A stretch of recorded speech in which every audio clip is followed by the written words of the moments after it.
When you don't treat the dead with respect, they will most certainly come back and haunt you.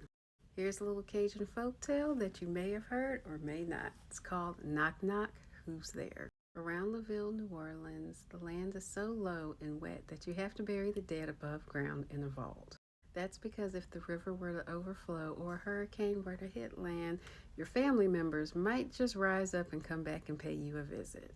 Now, down the river a ways from Laville, there once lived an old man and his only daughter, Jolie Fillet, or Teresa as she was called.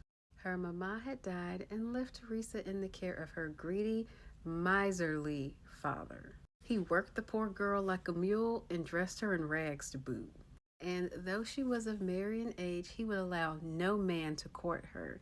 The only man she ever saw was her papa. All this man ever cared about was the gold that was hidden under the floorboard of his bedroom. Every night when it was bedtime, he'd go in his room, close the door, lock it, take out the gold, and count each piece by flickering candlelight. He was said to love the way it clanked and shone in the candlelight. Poor Teresa was so lonely that each night she'd go and knock on her father's door, and he'd always respond, "Who's there?" "Papa, c'est moi," she'd say. "It's me, Teresa, Papa. Let me in so we can talk. I'm so lonely." But her father would always yell back, "Girl, go on and get out of here. I go do some work. You only want to get your hands on my gold and that'll be over my dead body." And it went on like that every night until one night there was a knock at the door. The father responding, "Who's there?" and Teresa saying, "It's me, Teresa. I'm sick, sick. I need your help. Papa, please let me in." But he yells back, "You lazy, good for nothing girl. You ain't sick. You just want to get your hands on my gold. Get out of here. It'll be over my dead body." But again and again, Teresa would come back and knock on the door and say, "Papa, I'm sick. I'm bad sick. Please help me." Until finally she said, "Papa, the pain is worse. I really need to come in."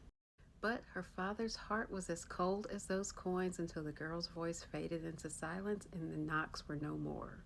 But the father's curiosity finally got the best of him, so he put away his gold, went to the door, and unlocked it to find Teresa lying lifeless on the porch. But the father, too cheap to even give his daughter a proper burial, put her in a crude wooden box and buried her in the swampy grass underneath the cypress tree. The neighbors all shook their heads and warned the man that there would definitely be trouble for that.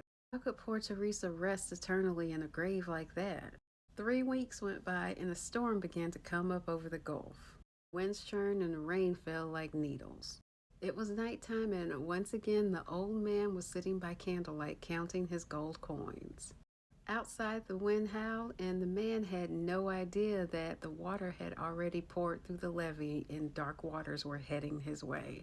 So he sat back in his rocking chair and began counting his gold. Un, deux, trois. That's when suddenly something thumped against his porch. "Knock, knock," he heard at the door. "Who's there?" he hollers. Only the wind responded with a great sigh. Just a loose shutter banging, he thought, and he went right back to counting his gold. Un, deux, trois. This time, 3 knocks pounded even louder at his door. "Who's there?" he yelled, but only the wind responded. "Just that good-for-nothing hound dog trying to get in," he said. Un, deux, trois, and he continued to count.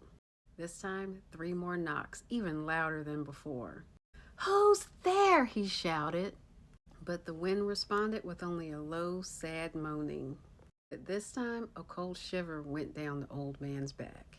"Storm's got you all jumpy," he says to himself. "It's just the wind blowing and that old oak tree out there scraping the window." The moaning rose and rose above the wind until it became a terrifying scream. "Papa, c'est moi, Therese. Let me in," he hears. "Papa, let me in," preceded by 3 knocks. As the eye of the storm passed right over his house, everything fell deathly quiet. 3 days passed and the waters eventually receded. Neighbors came by to look in on the old man just to see how he was doing. As they passed by the cypress tree, they realized that all the dirt had been washed away and Teresa's grave was now empty. They knocked at his back door, but no one answered. Fearing that something bad happened to him, they all went inside. They found him sitting in his rocking chair, cold as a stone, hair as white as snow. A silent scream frozen right on his face and his eyes bulging out in terror. Across the room, the door was hanging on one hinge, and right in front of it was a battered coffin, Teresa's coffin. Her hands withered, clutching her papa's gold coins with a grisly smile right on her face. With the money, the neighbors purchased Teresa a nice whitewashed vault above ground, along with a proper burial. There wasn't enough money to give the man one, so they buried him in the cypress box underneath the tree in a shallow grave. Since that time, whenever a storm threatens to come ashore, you can see the man standing there warning people of the danger that's about to come. Folks know he's paid them a visit when they hear 3 knocks at their door. Was this man's fate justified? Let me know what you think in the comments.